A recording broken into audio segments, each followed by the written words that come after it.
자, 먼저 유럽의 언어 지도를 보겠습니다. 빨간색은 게르만 어파입니다. 핀란드를 제외한 북유럽 국가들, 그리고 독일, 오스트리아, 네덜란드 등 게르만 국가, 마지막 영국. 말 그대로 게르만족, 그리고 걔네들의 친척인 바이킹 국가들이에요. 파란 색깔은 로망스 언어에 속합니다. 로망스란 이름 그대로 로마, 라틴어의 영향을 가장 많이 받았습니다. 이탈리아어, 스페인어, 프랑스어. 초록색은 슬라브 계통입니다. 러시아어, 우리에게는 좀 많이 낯설죠. 이 지도를 보고 유럽 지도를 다시 보면 재밌는 점이 있어요. 로망스 어군에 속하는 나라들의 지명은 커다란 공통점을 찾기 쉽지 않습니다. 밀라노, 로마, 베네치아, 바르셀로나, 발렌시아, 볼로냐, 뒤가 A나 O로 끝난다 정도? 아니면은 산이 있어서 몬이 붙는다 정도? 하지만 적어도 제가 느끼기에는 게르만 어파에 속하는 언어들, 그중 특히 독일어 지명과 영어 지명은 공통된 전미사를 찾기가 굉장히 쉽습니다. 지도만 봐도 딱 나오고 우리에게 익숙하기도 하고, 머시기 베르크, 머시기 체스터, 머시기 부르크, 머시기 버리. 네덜란드나 북유럽 스칸디나비아 국가들은 게르만 국가지만 좀 낯선 편이에요. 왜냐하면 걔네들은 다 합쳐도 한국 인구만큼 안 될 정도로 인구도 도시도 적고 또 역사상 큰 비중을 오랫동안 차지한 강대국은 아니었으니까요. 하지만 독일, 영국은 다르죠. 둘 다 강대국에 역사책에도 많이 나오고 여행도 우리가 많이 갑니다. 근데 영어는 독일어랑 다르게 짬뽕된 정도가 더 심한 언어예요. 브리튼, 섬이라는 특징, 거기에 새로운 민족과 새로운 언어가 침략으로 통해 계속 더 씌워지면서 정말 복잡한 언어가 됐거든요. 켈트, 라틴, 여러가지 분파의 게르만어, 그리고 거기에 프랑스어까지. 또 아예 근세 이후에 인공적으로 언어를 통일시킨 프랑스, 독일, 이탈리아랑 다르게 국가 차원에서 체계적인 정리를 하지도 않았고요. 수많은 어휘들이 그렇게 뒤섞인 영어답게 영국의 지명 역시 아주 복잡합니다. 오늘은 그 영어 지명들의 어원, 그리고 거기 대응되는 다른 나라, 특히 독일의 지명에 대해 알아볼 거예요. 농장, 좀 시골의 주거지, 농가, 그런 뜻에서 나온 전미사입니다. 손흥민 선수가 뛰는 클럽, 바로 토트넘이죠. 뒤에 철자는 HAM으로 붙지만 발음은 보통 엄이에요. 토트넘, 노팅엄, 그리고 잉글랜드 제2의 도시인 버밍엄까지. 농가는 과거에 어디든지 있었죠. 농사를 짓고 살아야 되니까. 그래서 굉장히 흔한 지명입니다. 독일어로는 하임인데 독일의 이 하임을 쓰는 대표적인 도시가 만하임이에요. 하이델베르크 옆에 있는데 그렇게 엄청 유명하진 않아요. 독일 도시로서의 하임, 좀 낯선 편이죠. 근데 하임, 어디서 많이 들어본 단어지 않아요? 판타지 같은 거 좋아하시면요. 네, 바로 북유럽 신화에 많이 나오는 지명입니다. 스칸디나비아 말 역시 독일어와 큰 뿌리를 공유하는 게르만 어파이기 때문에요. 북유럽 신화에서 하임은 요투나임, 니프라임 등 커다란 지명으로 잘 나오죠. 토르 여왕에서도 로키의 종족, 서리거인의 왕국으로 이 요투나임이 나옵니다. 하임이죠. 또 이 함은 나중에 홈, 집의 어원이 됩니다. 그 다음은 톤이에요. 고대 영어, 툰에서 현재 타운이 되는 중간 과정에 있는 단어로 독일어에서는 거의 없고 영어에서 주로 나타납니다. 대표적으로 런던 남쪽, 세븐 시스터즈 가는 길에 있는 브라이튼. 영국에서는 큰 도시가 아닌 작은 마을 이름을 주로 쓰여요. 햄이나 타운은 작은 마을인데 별 특별할 게 없는 마을이 대도시로 성장할 확률은 그렇게 크지 않았겠죠. 그래서 영국 안에서는 이 톤, 턴, 튼으로 커다랗게 성장하고 유명한 도시가 그렇게 많지는 않아요. 하지만 신대륙에서는 이야기가 좀 달라집니다. 이건 마지막 파트로 미룰게요. 또 성씨가 턴, 튼 이렇게 끝나는 사람들 역시 조상들 중 누군가가 이런 마을에 살았다는 거를 짐작할 수 있습니다. 워싱턴, 해밀턴 이런 거. 자, 햄과 튼이 나왔습니다. 뭐가 생각나지 않으세요? 네, 바로 햄튼입니다. 농장과 마을이 합쳐졌다. 그러면 농촌일까요? 근데 비슷한데 좀 달라요. 희한하게 조건이 하나 더 붙었습니다. 강이나 개울가에 있는 농촌입니다. 영어에서 사용되는 지명으로 앞에 방위가 붙는 경우도 있어요. 사우스햄프턴, 노스햄프턴. 역시 합성된 영어 단어로 독일에서는 등장하지 않습니다. 역사가 깊은 잉글랜드의 축구클럽 사우스햄프턴, 통칭 소튼이 이 지명을 가장 널리 알리고 있습니다. 옛날에 설기현 선수가 뛰었고 또 맨유 박지성 선수의 역대급 경기 하면 항상 나오는 울버햄튼도 있죠. 비슷한 단어로 스테드가 있습니다. 뜻은 place, 장소. 이거 그렇게 많이 쓰이는 지명은 아닌데요. 런던 위쪽에 해밀햄스테드, 그거 말고는 잘 없는 것 같네요. 근데 독일어로는 좀 많이 쓰여요. 독일, 다름슈타트라던가. 하지만 유럽 여행을 선망하신다면 가장 익숙한 지명은 오스트리아의 호수마을 할슈타트입니다. 잘츠부르크 옆에 있죠. 원래는 농촌 같은 작은 마을인데 미국으로 따지면 스테이트 이런 느낌? 이런 좀 큰 단위로 의미가 업그레이드 됐습니다. 요크셔, 더비셔, 버킹엄셔, 햄프셔. 하지만 셔라고 읽기 거부가신 분들도 많을 거예요. 바로 반지의 제왕 팬인 저 같은 사람들은요. 옥스퍼드의 교수였던 톨킨은 자신이 만들어낸 신화 속의 호빗 마을 샤이어에 그 셔가 갇힌 원초적인 이미지를 불어넣었습니다. 저는 그리고 그게 너무 좋아요. 반지의 제왕에서 1편이 제일 좋습니다. 자, 이제 자연으로 넘어가 볼게요. field, 즉 평원입니다. 간단하죠? 독일어로는 F-E-L-D라 쓰고 펠트로 읽는데 평지가 많은 독일인데도 불구하고 이 펠트 지명은 잘 없어요. 북서부에 있는 빌라펠트 정도? 영국에는 꽤 많고요. 셰필드, 허더스필드, 체스터필드. 하지만 지금 이 필드 지명이 붙은 아주 세계국급 유명한 지명은 도시 그 자체보다는 다른 계기로 유명해졌습니다. 첫 번째는 리버풀의 스트로베리 필드, 비틀즈 노래 스트로베리 필드 포에버에서 널리 알려졌죠. 스트로베리 필드, 딸기밭은 지명 이름에서 유래된 고아원의 이름이었고요. 그리고 미국 일리노이의 주도 시카고 밑에 있는 스프링필드, 전설적인 애니메이션 심슨의 배경으로 세계국급으로 유명해졌습니다. 베로우는 산에서 나온 지명입니다. 잉글랜드는 잘 없어요. 왜냐? 잉글랜드는 다 평지에 그냥 약간 넙대대한 구릉이고 산이 없으니까. 하지만 독일 남부의 고지, 독일어로 우리에게 굉장히 익숙한 단어입니다. 바로 베르크. 2차 세계대전 전범 재판이 열린 뉘른베르크, 유서 깊은 학문의 도시 하이델베르크, 또 프로이센의 근거지였던 퀘니스베르크, 예쁜 중세도시 밤베르크. 베로우가 낯설었다면 이 전미사는 어떠세요? 버리나 보로, 훨씬 익숙하죠? 영국 성공의 중심지인 런던 동쪽의 캔터베리, 또 서쪽에 스톤헨지가 있는 솔즈버리, 그 다음에 스코틀랜드의 대학 도시인 에든버러, 또 영국 식민지인 미국에도 이 보로가 되게 많이 남아 있습니다. 뉴욕 행정구역인 맨해튼, 스태튼 아일랜드, 브루클린, 퀸스, 브롱스 전부 이 보로라고 하죠. 성, 요새, 그리고 성에는 사람들이 모여있으니까 도시, 이런 뜻을 가진 어원인데요. 독일어로는 이 보로보다 더 익숙한 이름이에요. 바로 부르크입니다. 온갖 왕국, 공국, 백국, 그 다음 자유도시로 갈라져 영주와 영지, 성이 엄청나게 많던 독일에서 아주 흔한 지명입니다. 폭스바겐 본사가 있는 볼프스부르크, 베를린을 둘러싼 브란덴부르크, 모차르트의 고향 잘츠부르크. 그냥 독일 지도 열어보면은 멋이게 다 부르크예요. 그리고 지금은 프랑스 땅이 된 제국도시 스트라스부르도 있고요. 프랑스는 기본적으로 라틴어 계열이 로망스 어군입니다. 그래서 프랑스어로는 성이 샤또예요. 라틴어 카스텔룸에서 나온, 이탈리아에서는 카스텔로, 스페인에서는 카스티요, 비슷하죠. 이게 바뀌어서 영어로는 캐슬이 됐고요. 하지만 게르만족 분파인 프랑크족이 세운 나라에서 출발했고 또 독일과 가깝기도 해서 게르만 어휘가 아예 없는 건 아니에요. 바로 성, 안, 사람이라는 단어, 부르주아의 부르가 이 게르만 계통의 부르입니다. 근데 영국에도 이 버리나 보로만 있는 건 아니에요. 로마는 분명히 잉글랜드도 정복했고 그 안에 되게 많은 요새를 쌓았습니다. 카스텔룸들이요. 그리고 그 카스텔룸에서 발전한 도시들은 체스터, 세스터란 지명을 갖게 되었고요. 맨체스터, 윈체스터, 체스터필드, 그 다음에 뭐 레스터나 우스터.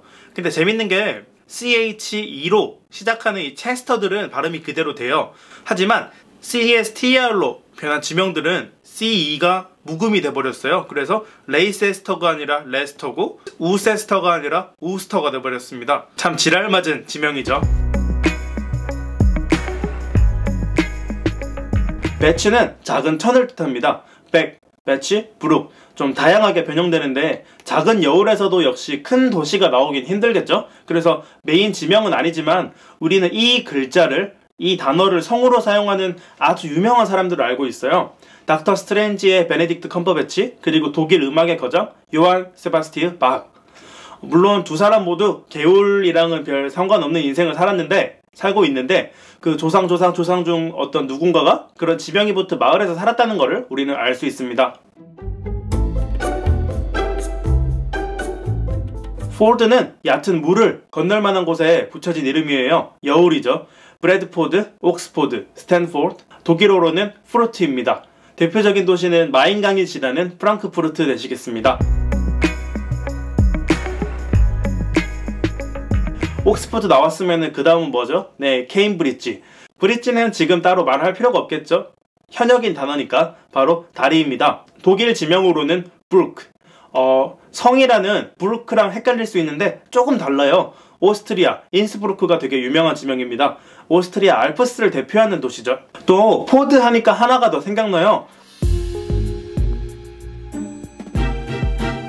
옥스퍼드랑 이름 비슷한데 그것보다 더 유명한 대학교가 뭐였죠? 네, 바로 스탠포드입니다. 창립자 이름인 릴런드 스탠포드에서 따온 이름인데 성이 스탠포드예요. 즉 컴버배치와 마찬가지로 그 조상 중 누군가가 여울가에 살았다는 뜻이겠죠? 또 스탠포드의 스탠은 돌입니다. 스톤이랑 같은 조상을 가진 독일어로는 슈타인이 되고요. 아인슈타인의 그 슈타인이고 랜드마크로는 바이에른 남쪽에 노이슈반슈타인이 있습니다.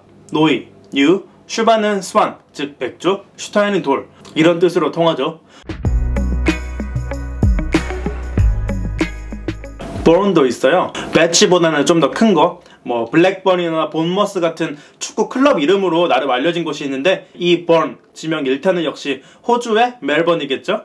사실 호주의 멜번도 거기에 그런 천이 있어서 붙여진 게 아니라 잉글랜드 중부 더비셔의 멜번 자작 2세를 치하하기 위해 빅토리아 여왕이 내린 이름이에요. 이 이름 관련 이야기는 파트 3로 넘기겠습니다. 독일어로 항구가 하픈입니다. 함부르크 항이 바로 함부르크 하픈이에요. 지명으로도 호수나 바다 근처에 주로 있습니다. 브레머 하펜, 쿡스 하펜, 빌레름스 하펜, 아니면은 바다가 아닌 내륙, 스위스와 접경인 보덴 호수에도 일단 항구가 있으니까 프리드리스 하펜이 있죠. 코펜하겐도 같은 어원을 공유해요. 이 하픈 지명에서는 제일 잘 나가는 도시지 싶네요. 영어로 와서는 이 하픈이랑 같은 어원을 가졌던 고대 게르만어가 두 가지로 갈라졌습니다.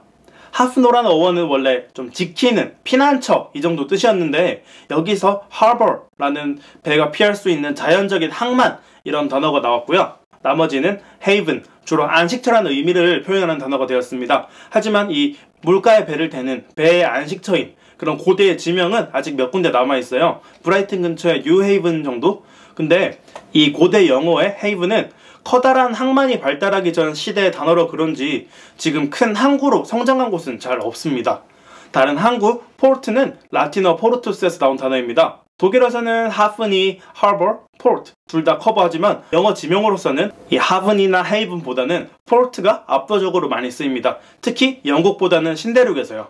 라틴어 포르투스는 프랑스에서도 영어와 같은 PORT고 물론 T가 발음이 안 되지만 스페인어 단어로는 푸에르토입니다. 네, 맞습니다. 푸에르토리코의 그 푸에르토.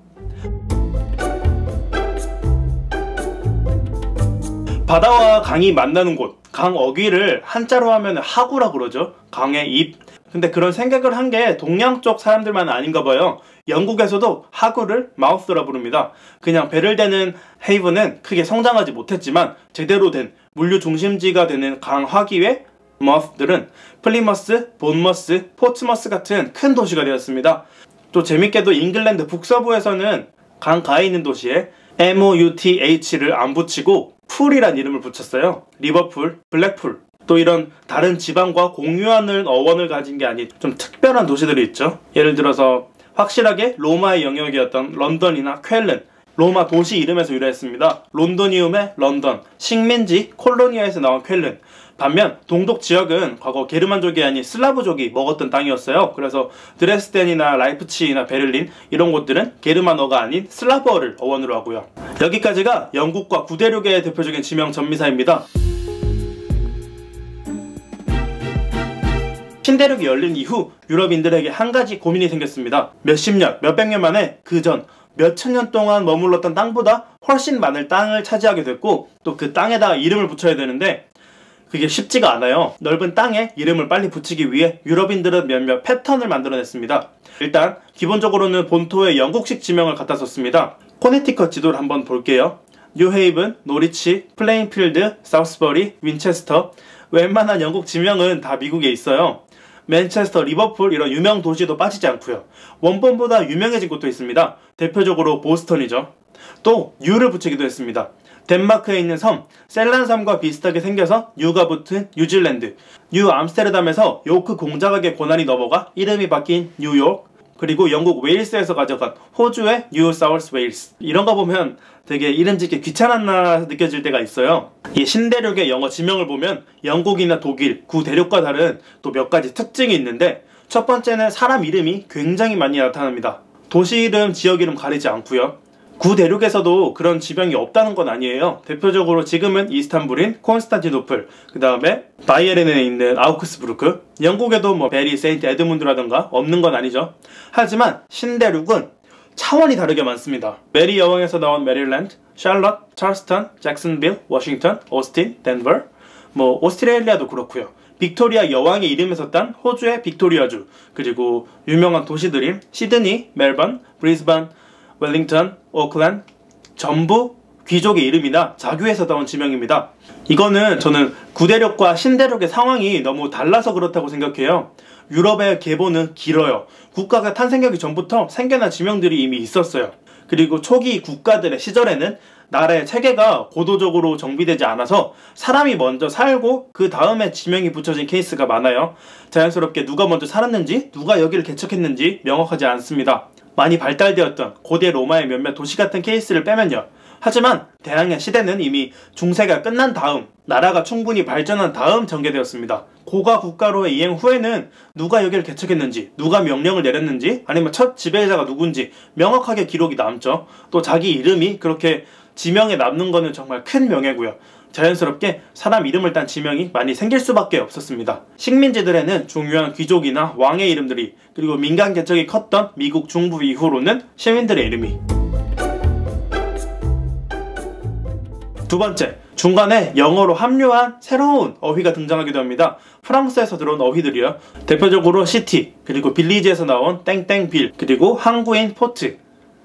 미국에 널린 게 무슨 시티, 무슨 시티, 무슨 시티인데 이 시티가 영국엔 잘 없죠. 왜냐하면 이거는 라틴어, 프랑스에서 들어온 어인데 프랑스어가 영국에 들어왔을 때는 이미 영국의 지명들이 다 붙어 있었으니까요. 그리고 정착을 해서 사람이 있는데 톤을 붙일까? 이거 옛날 영어죠. 근데 아니야, 좀 촌스러워. 좀 세련되게 프랑스풍 나는 빌이나 시티를 붙이자. 이렇게 간단하게 이름들을 지어냈습니다. 아예 다른 케이스로는 이질적인 문화권의 외국어도 있습니다. 멕시코를 식민지로 사용한 스페인, 그리고 아메리카 원주민들의 어휘에서요. 샌프란시스코, 라스베가스, 로스앤젤레스 같은 스페인어 지명들은 멕시코와 가까운 남서부 지역에 되게 많은 편이고요. 원주민 어휘들은 땅이 확확 넓어져 빠르게 지명을 붙일 필요가 있었던 중서부와 서부 지역에 주로 붙여졌습니다. 오클라호마, 다코타, 와이오밍, 아이다호. 근데 미국에 독일계 이민자가 되게 많아요. 하지만 독일계 이름은 없는 거나 마찬가지입니다. 왜냐하면 독일인들은 원래 미국 주류였던 앵글로 섹슨과 같은 민족인 게르만 계통이었고, 또 그런 탓에 사회에 잘 녹아들어갔으니까요. 이름과 성을 아예 미국식으로 바꿔버린 케이스도 많아요. 슈미트를 스미스로, 슈레더를 카트로, 뭐 그런 식으로. 네, 오늘 비디오는 여기까지입니다. 이제 영국 지명을 봤을 때 좀 거기가 어떤 느낌인지 상상하기가 쉬워지겠죠? 감사합니다. 여기까지 트릭 콤퍼니였습니다.